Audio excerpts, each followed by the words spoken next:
Welcome to the Life in Michigan podcast. Life in Michigan is more than an online magazine. We share the stories, experiences, and vibrant personalities that make the Great Lakes state truly unique. In this podcast, we bring you inspiring, heartwarming, and sometimes unexpected conversations with people who call Michigan home.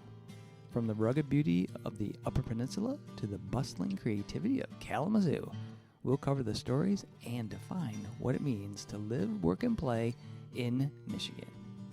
Today on the Life in Michigan podcast, we're thrilled to welcome Jennifer Hudson-Prenkert, the visionary behind Sounds of the Zoo, a free week-long music festival that takes over Kalamazoo every September. Enjoy this episode and then come out to Kalamazoo on September 22nd through the 28th to experience Sounds of the Zoo for yourself. See the show notes for links. Hey, Jennifer, how are you? I'm doing great. How are you? Oh, we're doing good. Thank you so much for being on Life in Michigan podcast. Oh, I'm super excited and honored. Thanks for having me.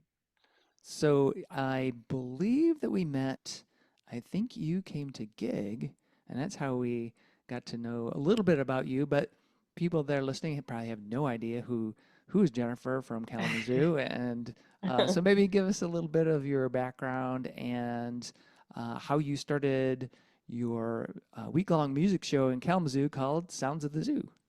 Yeah, so my name is Jennifer Hudson-Prenkert, and yes, I live in Kalamazoo and have for quite a few years.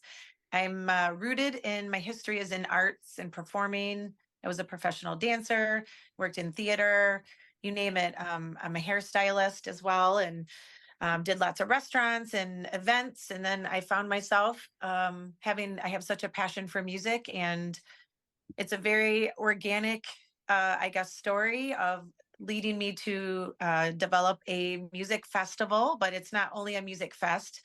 The heart of Sounds of the Zoo is a week-long music festival. It is free, multicultural. It takes place the last week of September. This year will be the 22nd through the 28th.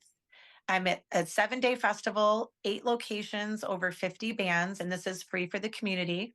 I'm creating change through music, and I am celebrating diversity and inclusion and bringing awareness to sustainability and mental health. My long-term goal is to create Kalamazoo and help develop Kalamazoo and Michigan at large to become, in my mind, an official music destination location and really grow and thrive in that area, as well as be, for myself, I consider myself a mission-based music festival, meaning that I have legs that do other things in the community all year long. Okay. So I don't just do the nucleus is the actual festival itself, but it's a whole different level that I'm bringing into the community and working with different organizations. I focus on bringing lots of different types of music to cross over venues, cross over genres. And it's kind of a lot, but it's just, I'm evolving and growing daily. And that has led me, I guess, to meeting you. And I found out about you guys through Local Spins. Oh, cool. Which I think as we've met and talked a little bit, I know my mind, I got a lot going on in my mind. I have a lot of businesses, I'm running things. And I know we talked about kind of doing, in my head, I'm creating like a Michigan Music Guild. Yeah. And so I consider, Local Spins a big component of that to help.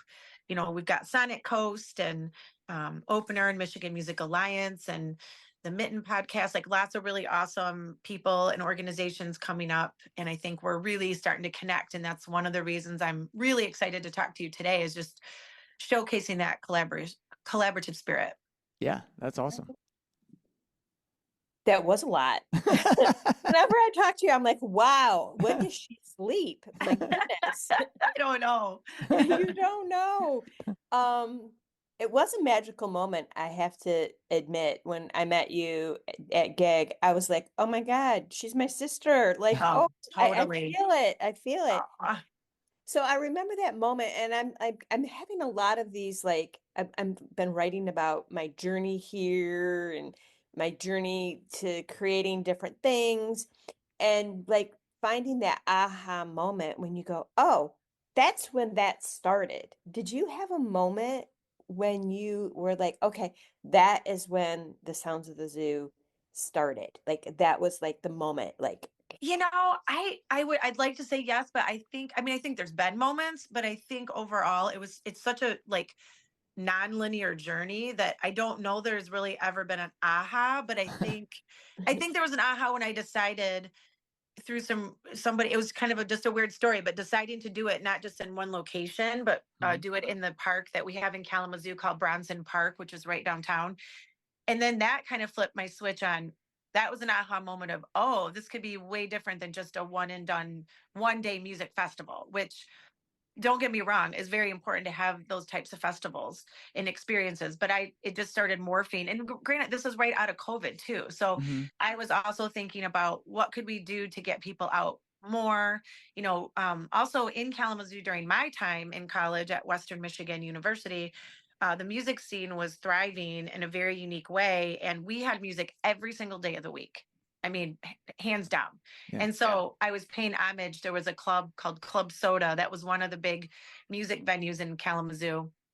We didn't have a lot of venues, but they were popping and people were really inspired, and the musicians. And I just was thinking, we can have music Monday through Sunday. I know we can. And that was, I guess, the aha moment for me. And now it's just been moments and meeting you people, you people, like the aha, like my tribe. It's like, I love that you say that. That makes me really warms my heart, because I'm constantly battling different worlds. And I know you know this. And for those of us that are in the event land, especially when you're working within your city and you've got municipalities. And I just saw are you part of the Chamber of Commerce in Jackson? Did I just see that? Yeah, yeah. Gig is part Yeah. of the chamber. Yep. Yeah. Congratulations. And see, I pay attention. That was a journey. We Yeah. discovered that we really needed to, we're based in Ann Arbor, but our fundraiser for our foundation, which is GIG, the Art of Michigan Music, the main event is in Jackson at Art 634. And we love the venue, but like we weren't involved in the community, right? Mhm. And so we felt like, all right, this year we really need to get involved more on a really like on the sidewalk kind of Mhm. experience with Jackson, so we can make friends, right? I mean, we're Yep. friendly people, we can do Yes, this. you are. I wish and I think that's really important. It's interesting because I think we could have like 10 podcasts in like different themes of All what right. the different like components of what it makes up gig, what makes up Sounds of the Zoo. And then, then the over kind of view of when you're working in the municipality sensibility, it does not translate very well. And I'm personally having some struggles in terms of that, and just like, and then feeling inspired. So I've really learned that having not only sharing or being collaborative, but also saying, hey, we're from the same tribe. It really helps to translate that language, because it's really like you need a language translator between having a dream, having a mission, having passion, and then plugging that into, you know, how a city talks and what those templates look like and what those, the data measurements. And Oh it's yeah. really crazy. So it's just really inspiring to say, okay, yay. And so seeing you get a part, I just see the word chamber and I'm like, yes. I know it wasn't easy. I just know it wasn't. I just feel it. So how How does did you get the the oh, go name? ahead. Yeah. Yeah, how did you How get did the I get the name? names? Yeah. Yeah. So I was inspired by I think there was an event that there was somebody had said sounds of something, or sounds, it was in this title, and that kind of stuck with me. And then because it's sort of I guess you could say a generic term, if you will, because it can mean a lot of things, which I liked. That it sounds can be conversation we're having, sounds could be um obviously music. And then the zoo is a throwback to Kalamazoo. We call Kalamazoo the zoo. I'm also from Detroit, and we call Detroit the D. And I felt like that was kind of cute and kind of kitschy. And it just kind of stuck, and we kind of had some different ways of thinking and talking about it. And now it was a long journey, to be honest, but I'm really proud of that. And even the logo, it's like all of that stuff just is, it's so much more difficult than people realize. And then to go through the branding and the Oh yeah. and all the things, and then getting money for it and figuring out who, like every little step of the way has just been a hurdle, and I think not necessarily negative, just it's been a growing experience, and I'm really proud of it though. That's one thing I'm glad that story's over and it's branded, and that's that. But I had to learn how to stand up for that too, you know? Yeah, yeah. Well, that is a lot of work to figure that stuff out and get it all out there and put it together and just kind of figure out the ins and outs. I mean, that's an art in itself to come up with logos and work Isn't with the it? graphic artist that has the kind of captures your vision of what you're thinking of and you know, Visual arts. yeah, yeah, exactly, It's a yeah, yeah. thing. It's real. It is, it is. So I'm going to imagine that the creative community in Kalamazoo has played a role in shaping the festival. Maybe you can give us a little Sure. background on that. Yeah, absolutely. I mean, just in general, Kalamazoo is known for the arts. It's been a very specific, um, I guess, ideology of even from back in the 30s, of a lot of the philanthropy was really focused around arts and particular art forms. And but in general, I would say, we have a lot of nonprofits now that support the different arts. Our schools are really our colleges. I know I went to Western Michigan University for dance, and they have one of the best dance schools in Michigan. Our music department there. So I think the fact that we're an education city, also we've got Kalamazoo College. We also Hmm. have Kalamazoo Valley Community College, and as well as now we have a culinary school, a med school. I mean, it's evolving. So it's always had that, and I think what's been very interesting is I've always wondered, like, it didn't feel like we were always completely working collaboratively. It's like you've got all these ingredients and people are doing awesome things. It just feels like even before COVID, there was something missing. We don't really work with the students in the capacity that we could. Hmm. And so really Sounds of the Zoo kind of also comes out of that for me, supporting that and being in this community for a long time. But I'm also grew up in Ludington, was born in Manistee, Michigan, and then have Detroit. And so Kalamazoo is very, like, literally meets me in the middle. Yeah, So I've got interest, outside of Kalamazoo, but I feel not just because I live here. I think there's a lot of potential to really be have more leadership, even especially in the music world industry, as well as our location really warrants. You have to drive through Kalamazoo to get to a lot of places in Michigan. And I think we should be using that as a hub, taking advantage of the schools, that we are a town that a lot of transplants come here for hmm, technology as well. And it just kind of has evolved into this, like, I see this vision so clearly. And what I would say overall, the history of the support of music, and actually also Orville Gibson moved to Kalamazoo in 1890s and yeah. patented the mandolin and the acoustic guitar. So really, like, we are very rooted in some music history that warrants this. Yeah, yeah, and like you said, being on those kind of crossroads of the state, really, that's that 94 corridor. I mean, to get to Grand Rapids, you got to go through Kalamazoo. To get over to Detroit from the west side, you got to go through Kalamazoo. So it is a nice central hub. I also Mhm. like the fact that, as you mentioned, Gibson is like, even though they moved to Nashville, it's still it's a heritage, and there's heritage guitars actually there. Right. Right? But that kind of music history, and my personal experience has been that there's a really good. I mean, I'm into heavy music, and Hmm. uh, there's a there's a really good thriving community in Kalamazoo that is all about the music. I was Absolutely. I was curious though about the time you mentioned students. The timing of the festival, of the week-long event is in September. Was that a conscious decision to try to make sure that it appealed to, like, kids are starting their school, Sure. let's get them involved. Yes, it was very, I had thought long and hard. My husband, who's also helping me as well, he's a big champion and supporter of this whole thing. Um, it partly was also because of the festivals that were happening at the time. Mhm. You've got three of the big ones. You've got Wheatland Music Festival. We had Hoxieville and Earthworks, Mhm. or Harvest Gathering, excuse me. And so I knew for sure, being a music lover and a festival goer, that I was certainly wasn't going to compete with those big ones. Yeah. And then you've got obviously Bliss Fest and Buttermilk and lots of other festivals. Smiling Acres now that we're pretty close. I think they're a year or two ahead of me, maybe just 1 year. And so I did look at all of those things. So I really tried to think of Sounds of the Zoo one of the real, I can't say it was the aha moment, but I knew from talking with some friends that helped develop this a little bit deeper was to have the mindset of like a South by Southwest mentality, just meaning that you've got a whole week long, or whatever, 4 to 6 days of an event that encompasses, classes, and it could be like a plug-in for all things music. Right. So I almost think of it like a mobile music industry platform that, I mean, it lives in Kalamazoo. It's not that I won't do tours and things because I have my name all over and I will continue to grow that.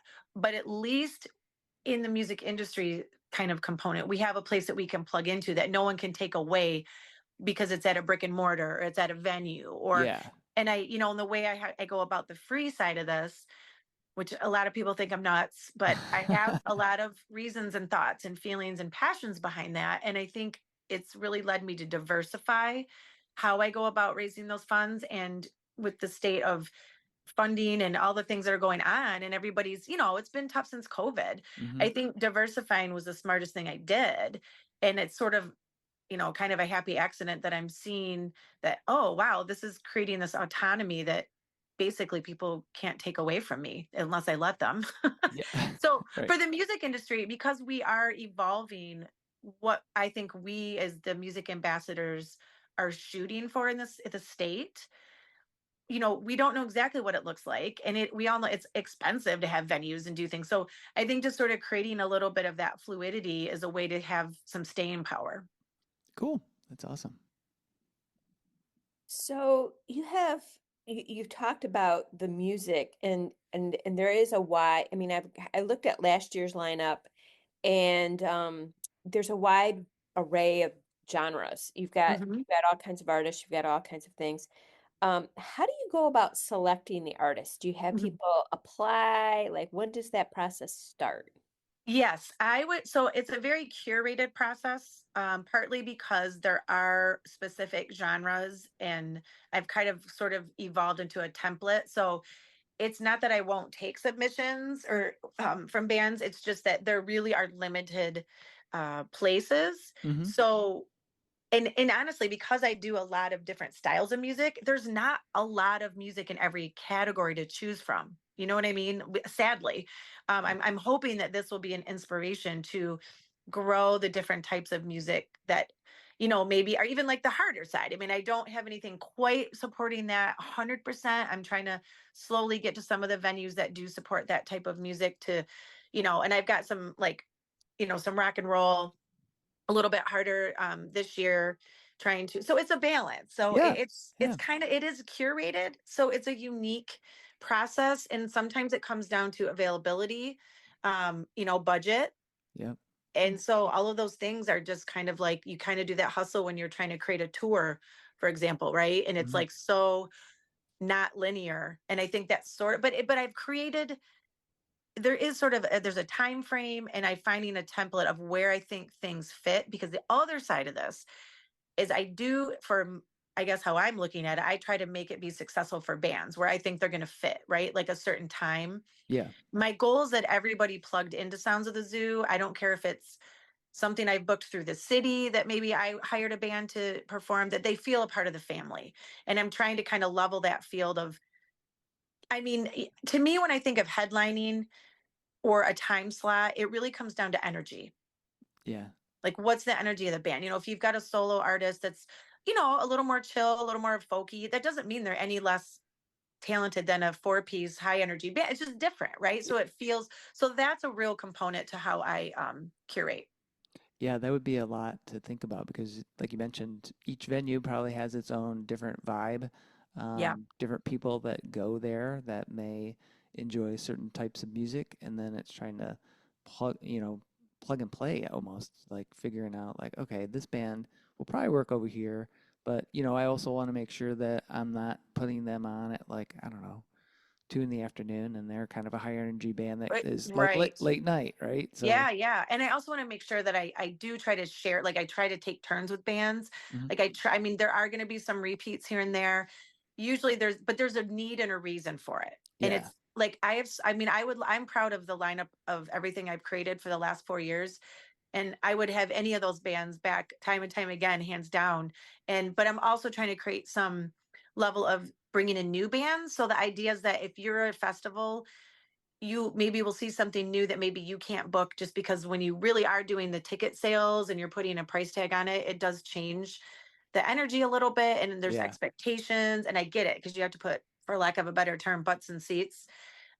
And so I have a little bit different ethos, so I can take a little bit more chances, and I hope that people pick that up so that we can I can keep, getting young people and giving them opportunity. I'm also trying to grow the music industry as performers and give them like goals. I think that's something we've really forgotten about in the venue world, because we're just trying to make money and stay open. Yeah. So by that you mean being able to give opportunities for up and coming as well as established Yes. artists to maybe reach different people. Yes, I'm creating a fan base, but simultaneously trying to create openness at the same time. Yeah. Cool. That's awesome. I love that. Thank you.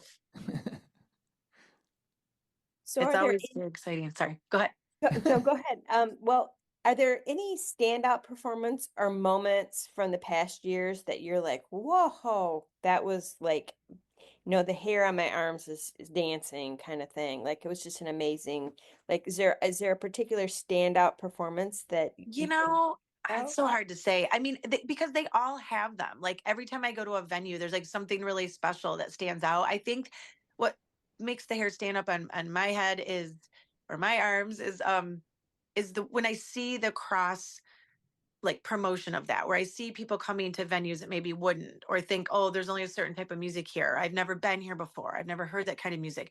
And when I look around the room and I see the diversity of ages, of ethnicity, of, it doesn't matter what, like that makes me, that's my measurement of success. If I could literally bottle that, I think I'd be getting a lot more money and support. But since that becomes looked at as an artist viewpoint versus, is it bringing money? Is it valued? Is it this? Yeah. Um, is for me makes me really proud. And I think about when you're asking about booking bands too.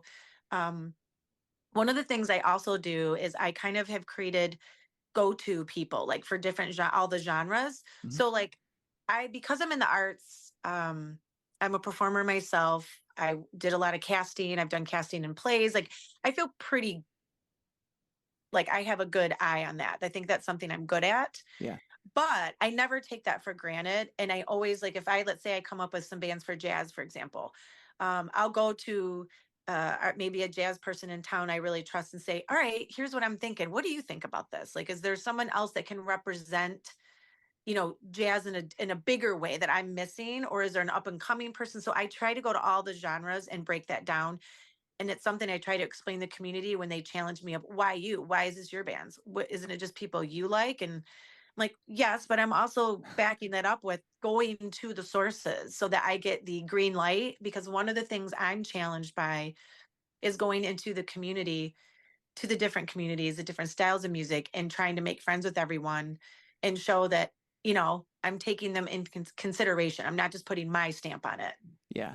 Yeah. That I think is important for not only Kalamazoo but Michigan as a whole, because Yes, you're pulling in a variety of different artists and exposing them and the audiences to something potentially new, or giving it a shot to experiment. Right, it's super safe.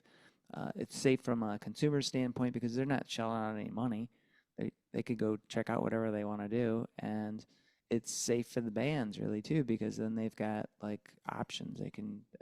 It's an opportunity for them to get it out there. is. I appreciate you saying that. And I also, I think that's one of my challenges is getting the word out of what I'm doing. And I understand it's a lot and it's different. I mean, there isn't really anything like this. And again, I'm being challenged on every level of measuring these metrics. And I'm just not afraid of trying to make them up as I go along. And also as an artist, I don't measure my life in metrics. So I have to Yeah. find that balance. And what I'm hoping for is that people, yeah, do see this as an opportunity to be safe. And we were just talking to somebody, oh, is the guy that his name's Carl Hansen, and he's now the GM for Heritage Guitars. Oh. And again, that could be a whole nother podcast, but I have a great relationship with them. And there's some wonderful things going on with a story of these women that worked at Gibson called Kalamazoo Gals that I'm working on.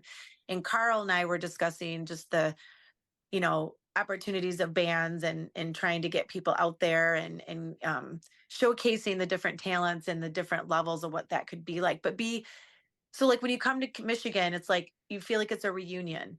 My goal is that bands, what will put us on the map, which we're already doing, we're just not marketing. And my hope is to get to Michigan, like the state, and go to the governments and like to, Pure Michigan and say, hey, let's not just advertise nature, but let's advertise our music culture. Right. And so that bands would want to come because you get off the road of touring, the minute you get to Michigan, you're feeling the vibes, the lake, all the lakes, the trees. But then it's like when you go to, especially Sounds of the Zoo, but for my money, anything I'm affiliated and support Michigan, that you're taken care of. It's professional. It's not just, you know what I mean? It's got Yeah. a homey feel, but it's like you still can grow. And I think, for me, it's like I've got these, I don't know, probably 10 pillars I'm looking at. But when I look at it from the eyes of the touring, I think what's hard about Michigan is that, most cities just have one city they plug into. And that, right. And then everybody comes to it. Now you've got, the recording studios and session musicians and marketing and all the things you need to really measure or have a level to grow at. Yeah. I think we're unique because we've got stuff all over the state. And we just have to find some ways to really connect and create our own tours but also be open to bringing people in from out of state. But I think what we're doing is something new. There's no lane for it. And we just have to create our own Midwest vibe. Yeah. Yeah. And it's a lot of trying to cultivate that various communities so that you've got people in Detroit that have their like folks that they typically deal with, folks in Grand Rapids that typically deal with their folks, kind of basically bridging the gap. And again, Yes. being in that kind of hub situation kind of helps cultivate that. For Sounds of the Zoo this year, you got any new features or anything you're like super excited about? I think I don't know if I have anything necessarily new, but I did last year start I did a hip hop night that Nice. was on the same night of my jazz night. And even though I have two nights that are specifically dedicated to one genre, I do again work hard to bring in young, different styles of hip hop. Same with the jazz. I do have somebody I'm bringing in this year. I'm excited from California. He's a Japanese guitarist. Oh, His name is Go. And we've been actually friends for 3 years now. And I've just developed a collaborative partnership / sponsorship with Connecting Chords in Kalamazoo to help sponsor. So this year I'm heading a different campaign of asking sponsorship through supporting different bands as that's a opposed good to just idea. a generalized, it's like, hey, you could support, let's pretend Gig's going to support Go. And Yeah. then you would have that particular, either it could be a generalized support or it could be a little more money where you're supporting that hour of performance. And then you would get that hour, like that would be your time on the stage of Sounds of the Zoo. So I'm excited about that. I think plugging in different getting people more excited in businesses. And I'm being sponsored by Discover Kalamazoo. And we have a new app now. When you hit that, you can go, it'll like show all the things going on in Kalamazoo. And I think I could be anywhere and do that. Right. Yeah. So Yeah. I'm Yeah. excited to see if that can generate a different buzz and have a little new campaign with that. But overall, I've got some really great bands. I haven't made the announcement yet. I'm always a little leery of that because Yeah, yeah. It's like I don't want to, I want to get all my ducks in a row before yeah. I go. Oh, here it Well, is. yeah, Yeah, you have no contracts and you're like, oh, you just said I'm playing at your festival. Oh yeah, I thought you were. No, I'm just kidding. yeah, I've had that happen though. I did have a musician say they were playing at Sounds of the Zoo, and I was excited because I didn't know that they were going to. yeah. And then they didn't even know I was there. It was really funny. Like, oh, I don't know if I was supposed to say this. And then I was like, the director's here and says it's great. So um, it's not so much a secret. It's just Yeah. again, I'm Yep. I'm raising the money as we speak. So I'm like, I'm thinking June will be my announcement, but I do have some really exciting bands. I also just forgot as you asked me this. One of the things I'm also excited about is I'm going to be debuting the Kalamazoo Gals documentary in Kalamazoo on Awesome. September 26th at Bronson Park. And that documentary has gone global. And this Saturday, I'm headed to Lansing for the Capital City Film Fest, and I'm going to be on the one of the panelist discussion Q&A after the premiere of that documentary, and also with one of the women whose mother was a Kalamazoo gal. Her name is Janice, and we're all going to go together, she and I representing. So I'm very excited. I'm excited to bring that energy this year, talking about the history of Gibson, really focusing on that history. Heritage is kind of coming out a little more to want to work with artists and kind of help heal that story and tell it from the perspective of Kalamazoo, of Michigan, versus it being in Nashville, right? Like Yeah, that's kind yeah, of two different things. And we need to bridge that gap. And that's something I'm really excited about. yeah. That's awesome. So Sounds of the Zoo is not just at the zoo. It's not just at the Bronson Zoo. It's at all of these different venues across the city, correct? Well, it's actually not at a zoo at all. Yeah. It's actually at Bronson Park. Oh. So, but it's funny, people do think it's at the zoo. There's a Binder Park Zoo. Yeah, But I like that because it is like a zoo. We're all kind of kooky and funny and, like animals and, but it kind of feels like that. It's just a people zoo. But no, so what happens is I've got 4 days, Monday through Thursday, I'm at different music live venues in Kalamazoo. And then on Friday, Saturday, Sunday, I'm in Bronson Park. And then it really becomes like a 3-day music fest. It's just that you can go home or stay in a Uber camp, I don't know, and then come back freshly showered and ready to go back for more. So really, I've got, it's so you can go. I've got this year, I'm going to be Monday, I'm at the Clover Room, which is at a warehouse space called Jericho. La Luna Recording and Sound has a home base at Jericho. Clover Room is a 55-person seated listening room. And I've kicked off a singer-songwriter in the round night. So that kicks us off on Monday. Tuesday, I'm at Bell's Brewery. Wednesday, I'm at Old Dog Tavern. Thursday, I'm at the Crawl Space Eviction Theater in Kalamazoo, which is at a space called Kanak. I believe I'll still be at the Green Door Distillery for the hip hop night. And then that leads me back to the Friday, Saturday, Sunday at the park. And then on Saturday, I have music busking stations along the downtown mall on Burdick, as well as I'm doing a Celtic jam that we did last year that will live at the Crawl Space Eviction Theater. We'll have some different classes going on. And then I've got vendors in the park on Friday, Saturday, and Sunday that I curate, and we create a music, sustainability, art village. So it's really cool. So you've got these vibes of, like here's all the artists, here's the music village, here's the sustainability, so that is a really unique experience. So it's kind of like a music fest meets a daily fest, a weekend fest, you know what I mean? A city fest, and just crash it all together. That's awesome. So you've mentioned a few of the collaborations as far as venues, but you've talked about the movie, which is awesome, for the Kalamazoo Gals and Heritage. But what about other local businesses? Because I know that Discover Kalamazoo, which is another great promoter of Kalamazoo, we went to the Craft Beverage Week, and that was awesome. Just the way Nice. that the different like beverage, beer, wine, just a great mix of those venues plus other side businesses, like the pretzel. I can't remember. It's Swarovski. Oh, Sarkozy's. Sarkozy, yeah. Yep. And there was a pizza place which I'm forgetting the name of. But anyway, Benny's, maybe Benny Carter's. yeah, it was Benny's. Yeah. But it was all so cool, and I'm just curious. Like, I'm gonna guess that Sounds of the Zoo has that kind of element going as Oh well. gosh, yeah. I mean, I couldn't do it without my individual sponsors in our community. And I have a group called Sign Writer that they were the first ones to believe in me and do like an in-kind sponsor. They've done my banners for me for 4 years. Everybody has been very generous. I've got Greenlight Music has been a sponsor. With some restaurants, Roca, Be Joyful is a shop that's been a big sponsor to me, helped me out a lot from the very beginning.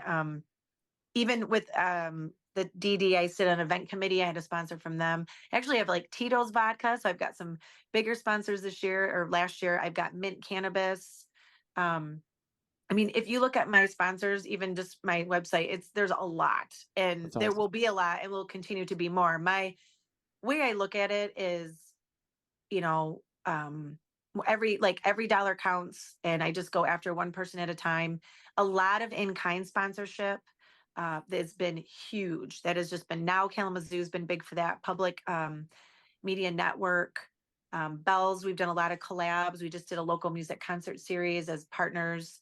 That has been amazing. Gilmore, actually, there's a outreach education foundation that I've worked with, has sponsored Gilmore Foundation. I actually got a grant the last couple of years, so that I've been really honored to receive that grant. So it literally takes a village, and every day I'm hustling to build, better relationships. There's a place called the Mill out in Vicksburg, which has been really great as a big sponsor for me. So it's, again, it's like Yeah. every little thing I can do. A lot of people do an in kind, which has been great. And so I've kind of come up with some different templates because I have so many.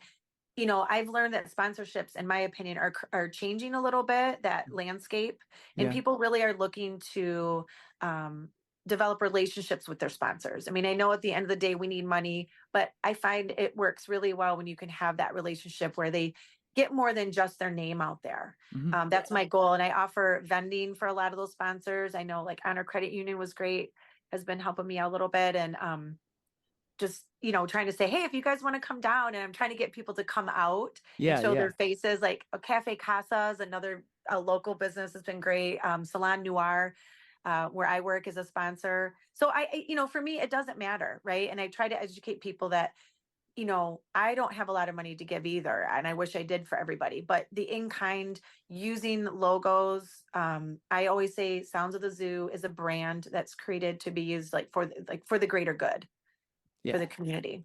That's cool. Awesome. Yeah. So that's why we've talked a lot about that, right? Like when you, Yeah. like, Yeah. also like local spins. Oh my gosh. Sonic Coast, Yeah. Mitten Podcast, Mitten Music, Michigan Music Alliance, yourselves, like all that has been like, that's kind of my bread and butter of really, especially taking you along with me as the music culture and the music ambassadors to explain to people in Kalamazoo too. So it's like taking all my awesome community and then getting them hooked into what's going on outside of Kalamazoo musically, in the hopes that they'll come to support things that you guys are doing, support other bands, support Michigan at large. So I really do feel like I have potential to unite people, and I need all of your help to make that happen, which is what you've been doing. And I'm so grateful for that. Cause I want it to feel like a real synergy, exchange for everybody.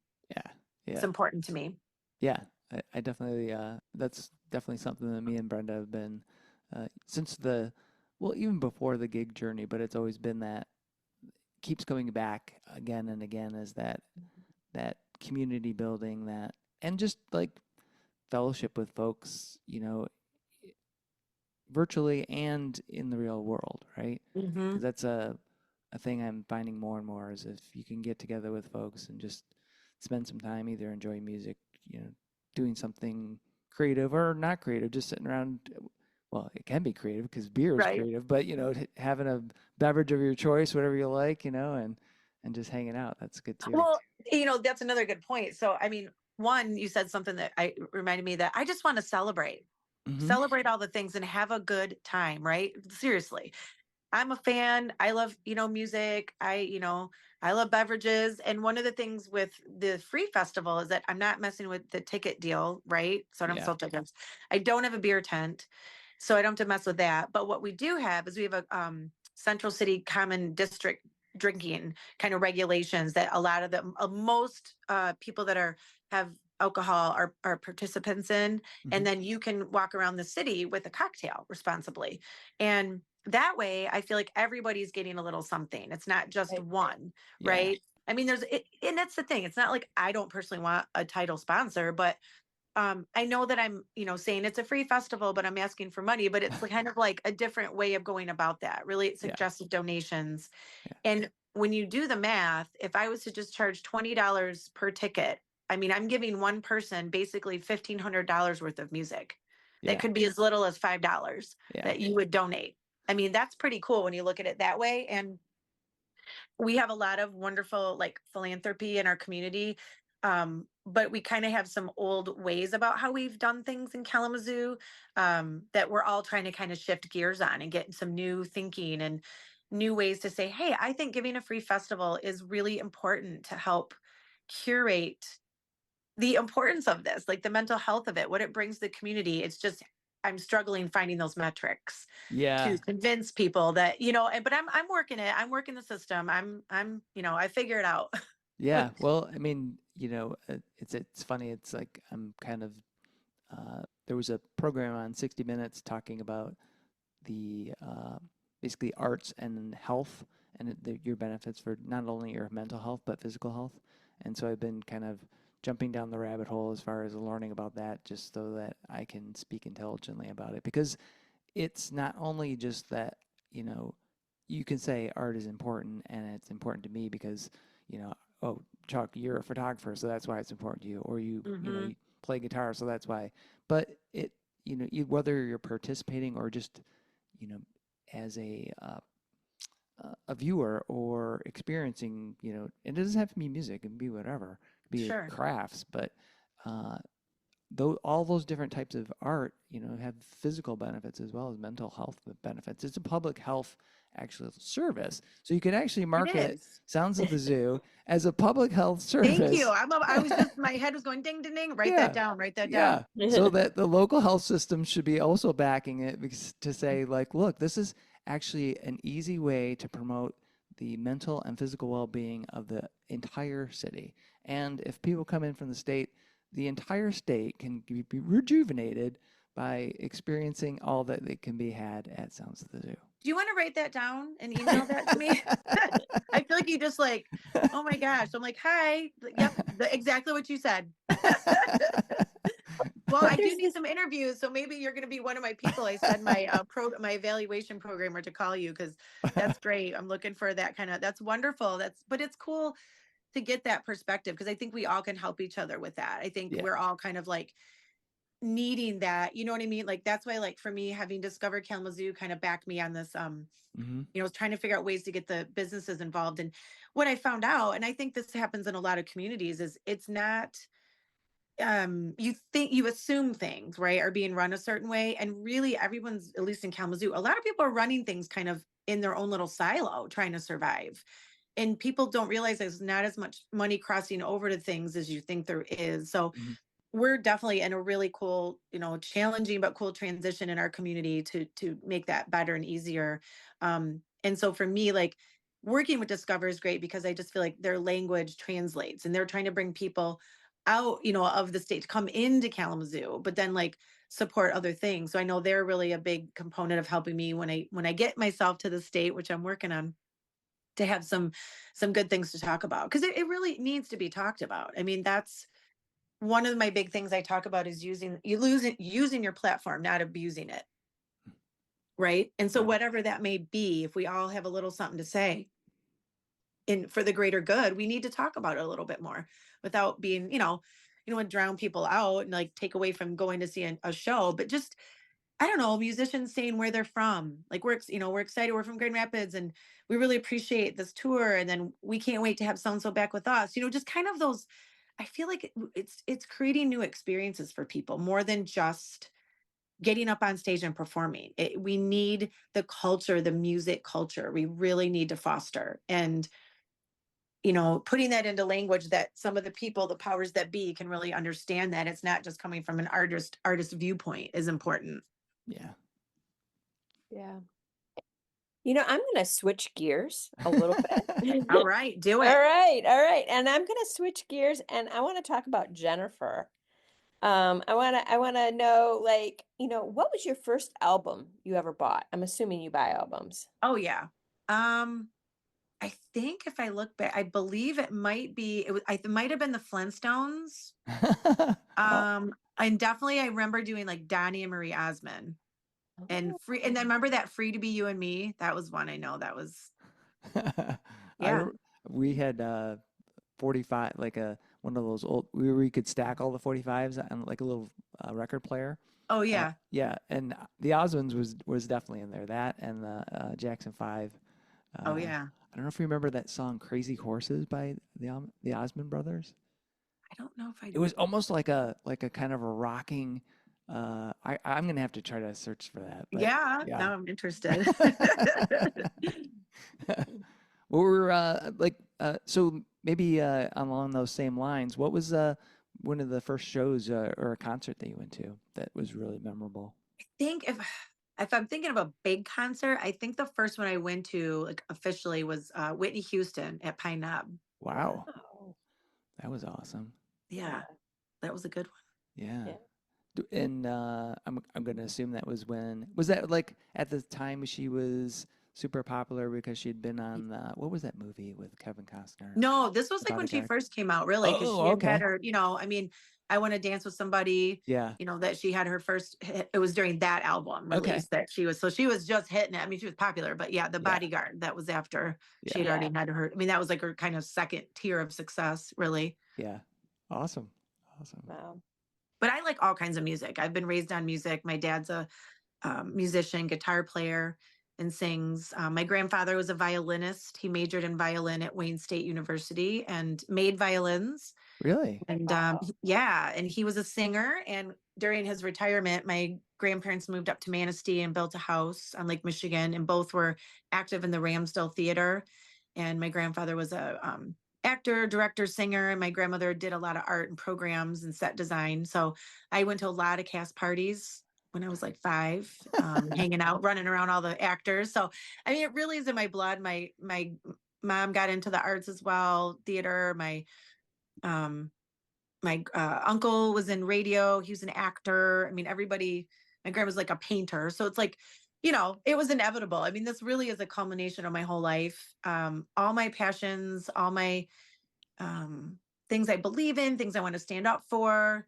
I'm always like fighting for the underdog and being in the arts, seeing a bunch of different things, being frustrated, working lots of jobs. And now I finally get to be my own boss into a world that there is a very artistic quality about Sounds of the Zoo that's unique than just, and trying to do that in a music festival or music industry is, people are just, that's why I get side-eyed all the time. But I would say most of the time people are very supportive, I mean, Yeah.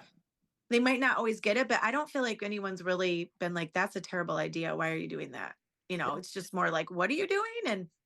And that's okay. Like I'm gonna get it out there. It's gonna, we're doing something unique in this state. And I know we're all onto something because I do talk to a lot of people and hear what people are saying. And we're onto something really special. So I think, if we had this talk next year, I bet you we'll have some new cool things to discuss between all of us and where we're going. I think we will. I hope we do. I Yeah, hope we for do. sure. Well, we've got that cool music, that Econ Summit that's happening next weekend That's right. in Grand Rapids. And we just had a cool thing with Michigan Music Alliance. We had a luncheon at Bell's Brewery last week on Thursday or I'm sorry, Friday. And that was cool because it just was on the heels of wrapping up local music concert series with Bell's, really trying to get people to, you know, focus on local. And it was great. We had a nice turnout. I mean, I think Michigan Music Alliance is definitely like stepping it up in terms of being that statewide place to plug into. And what I like that's happening is, you've got them like the business side and with what gig is about with, the visual arts and what you're doing with this podcast. And, it's like, then you've got podcasts, then I've got me kind of represent a festival and a place to plug into. And it's like, openers doing, helping to book artists. And I don't know, I just think it's really interesting that we've got some platforms we just need to really plug in together. Yeah. Yeah. And and like you mentioned, underneath all that is like supporting each other, Yeah. helping to promote each other because these, social algorithms are not going to, that's it's an attention economy that doesn't really care about you and your art, Right. and it's just it's sort of soul sucking. So then it's really important, to do the kind of boots on the ground kind of Well, and I interactions. think I think another element of what makes us special that we need to brand is that we put artistry first. And so that musicians feel that art, that when they're here, whether they're, the local gets celebrated like their regional, like their national, international, that I want people to be just as excited as about a local band as they would have someone they, really admire that's a national act. And I think if venues kind of start thinking that way as well, we can't just run off of fear and putting butts in seats. That's going to start. I've seen things close down because of that. And I think that national attention will be brought to the fact that people nationally will say, what is going on in Michigan? Mm-hmm. Well, we're being who we really are, which is a lot of integrity. We're good people. We have good morals and standards, but we're also very professional. For those of us that have decided to stay or had to stay, like, I want to celebrate that as much as I want to celebrate someone who's on a track to go be famous, I guess, whatever that means. Yeah. I just think it's important. So I'm kind of championing for that if you want to stay in Michigan, you could have a thriving career here. And if you want to tour, I think if we can get our touring really down in our own state that's unique, it's always going to have that door open to come out of town or out of the state. You know what I'm saying? Right. So I'm not waiting to start bringing, music in from out of state. It's just that right now I'm putting the spotlight on our local and regional, partly just because there's so much talent. And also there is a budget component to traveling that's really tough that nobody's really addressing or finding solutions for. Yeah. And one of my thoughts is to have, like, I want to get a lot of the theaters that are in that same capacity to start talking to each other. I think of like the Acorn Theater. You've got like Lucky Wolf and Pawpaw, Frank Center for the Arts, Park Theater. I mean, there's one up in Calumet. I know there's a ton. I mean, there's a million of them. But I'm like, but if we could just get like 3 of them to be friends and say, all right, one day of the month, we're going to do this weekend tour. And if they're all of the capacity between like 2 and 400, then they're going to speak the same language. I mean, that's all touring is. Madison Square Garden speaks to Madison Square Gardens. Yeah. And then they have these crazy teams around them to do all the booking and the roadies and the this and the, you know what I mean? That's, I mean, I don't mean all it is, but it's difficult, but it's also like, if we could start to structure that, it would make it easier for everybody. Yeah. Yeah. And then hotels getting involved and, because then you've got gas and, I mean, I'm working with a band trying to kind of help them start to talk about touring, but I'm very limited on capacity. But I'm like, well, how do you go to Detroit? Do you put the gas money up? I mean, Yeah. if you're asking for booking guarantees, how do you get a guarantee in a city you've never been? So it's yeah. So anyways, that's a whole nother podcast, I suppose. But the idea is just to get for me, it's getting Sounds of the Zoo to use it as a promotional place. And if people that want to support that come into Sounds of the Zoo, I need everybody's help in promotion, right? Whether it's word of mouth, telling your neighbors, social media, email blasts, podcasts, I don't care what it is. I hope people will I need to start asking for that and also realizing that we can use each other's platforms to bounce off of. For sure. Like, I don't have the platform you have right now, which is one of the reasons I love doing these things. I don't have the capacity to do this, but I love being a part of them and I want to support you at the same time. Yep. Perfect. Well, our time together is almost over. I have 2 more questions. Well, I have 2 more things. And if there's anything that you haven't shared already, I for sure want you to tell us. Okay. So where can listeners learn more about Sounds of the Zoo? So I have I'm on Instagram, Facebook, and website. I will throw a little note that I'm in the process of rebuilding the website. So it's there, but I don't really have everything. It's not up to date. But I would say probably right now, Instagram. I really, to be honest, haven't made the big announcement. I've just kind of been word of mouthing, like it's the September 22nd through the 28th. Unfortunately, since it's just me, I have a lot of work in the social media marketing department. And if I was charging tickets, I would be way ahead of the game.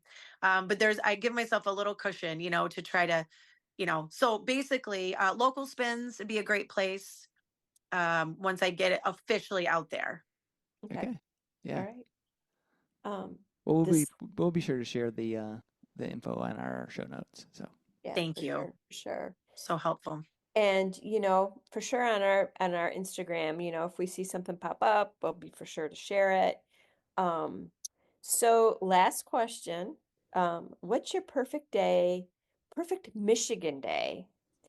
So where would you go? What would you do? And what beverage would you finish it off with?